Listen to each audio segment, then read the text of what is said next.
but I went ahead and replaced them again because of the fire. Last time, I don't know if you guys remember, we were on the field out there close to the airport, on the other side of the airport, actually off of the airport area, and we were fooling around, and Alex accidentally ran into my bike and dropped it. So this guy got all haywire. I tried shortening the spring, and that spring is made out of some metal it's been really difficult to get it back in shape. So anyway, long story short, I did order a new set, but I wanted the shorter stem, and they sent me the long stems. So like these, like the front ones, way too long. So I need to send them back and get the short stems. But this one is cracked right there. I don't know if I might want to try the long stem. It's kind of long. It really is going to stick out about an inch. Jesus. So we'll see about that. Yeah, it's going to be really long. That's basically that. So that's why this guy is messed up here, and it's actually cracked in here. I can't even put it back in, but they work. When I got the bike originally, I bought it secondhand, and on one of these days I'll tell you the story of what condition I found this bike in. But I didn't have this lock on it, or actually I didn't have a lock, but I didn't have a key, so I got that for it. Also, the ignition and the gas cap, they were using a screwdriver to start the bike up, and yeah, he was the rightful owner, had the title and everything. So but he didn't have the key, so I ordered one of these locks on it, but for some reason, even though the plugs and everything were exactly right, it wouldn't work. So what I did was I cannibalized the old one, the bottom assembly of contacts, and I put it on this one, and that solved that problem. So when you take old parts off and replace them for new, just don't throw them away right off the bat, because you never know what you might need. Unfortunately now, and then this guy, I had to wait almost 6 weeks to get this. I got it out of Germany, and it was pretty expensive. It was like 50 or 60 bucks at the time. But it's an OEM cap. Unfortunately now I have a key, and key. I have 3 keys. I did go to a motorcycle locksmith, and he says the assemblies are not the same. They're not the same key type, so he could not make a key for them. So you just have 1 key. So I have 3, which is the way it is. But she's all there. Everything's there. This seat, I had my neighbor. I don't know if I mentioned it before, but I had my neighbor. He's an upholsterer for car upholstery, and I took it over there. It charged me 90 bucks, and he put new foam in it and this real nice cover on it. And I don't know what material this is, but Jesus, it's really resistant. I mean, I've thrown everything there from gasoline to oil. Not on purpose, of course. It just drips on there. Even brake fluid. And she holds up something incredible, man. And one of these days, if I have to, one of these days I'm gonna brush all this off and spray this this motor. The only thing I haven't done to this bike. Oh, the chain is new, and it does have a new chain. Now, something about putting these tires on here that I wanted to mention, that once you put that larger tire on there, this whole configuration gets messed up because it's a higher tire. So I have 2 master keys on this one, and when it gets stretched to a certain point, then I'll take one of the master keys off, and I had to wait for it to get pretty stretched before I do that. Now I do have another chain, a new chain, on it. Reason being is it barely clears, maybe about 1/8 of an inch the size on the inside because it's a little bit wider. She does clear, but like I said, it's maybe 1/8 of an inch. So that's the problem. I wish it was like that. Now on the DR, the 350 DR, you could put pretty much any tire on there, but I don't know why in the world this guy is so short. But it is. And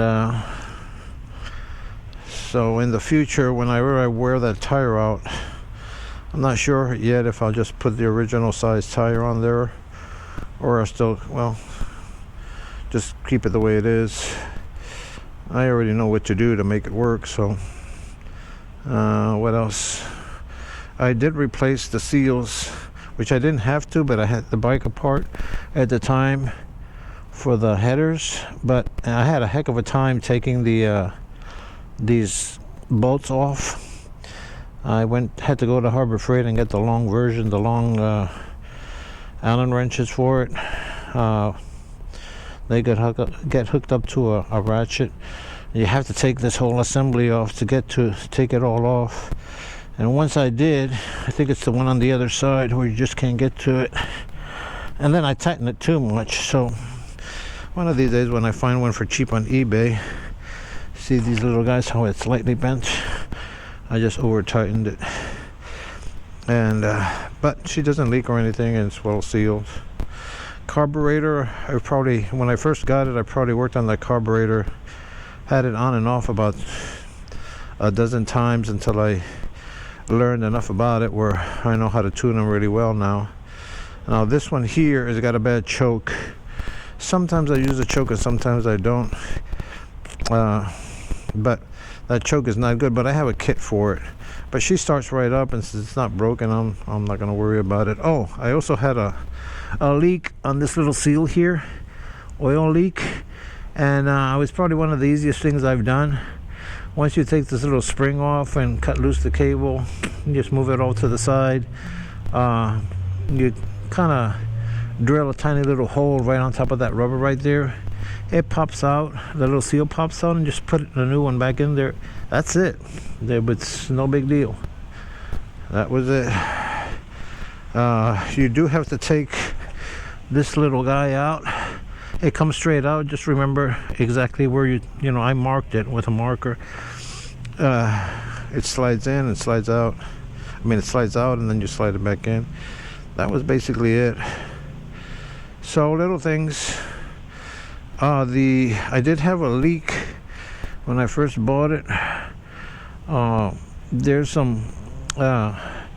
these little rubber caps that go inside on top of the where your valves are, in that area in there. There's like 6, maybe, no, there was 8 of them, and she was burning oil, so I like to go for the simple thing.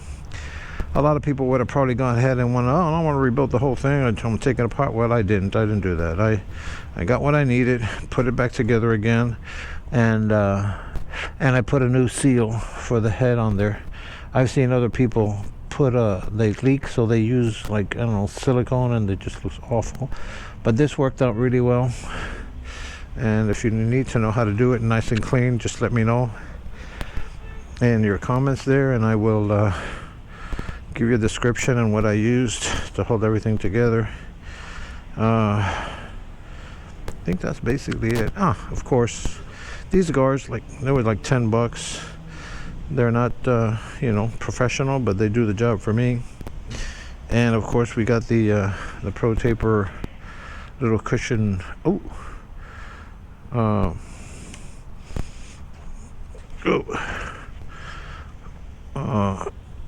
grips. Let's see.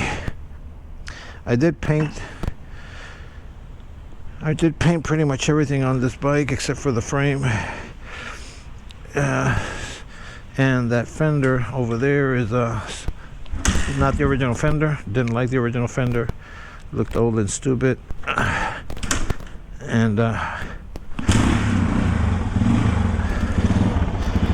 some people told me, oh no, you should look original. Well, you know what, it's 2020 and I thought it looked great, so pop that fender on there and looks like that, and I like the way it looks. So make the rain stopped good enough so we can go on home. All right, maybe I'll get a little bit more dry by the time I get home.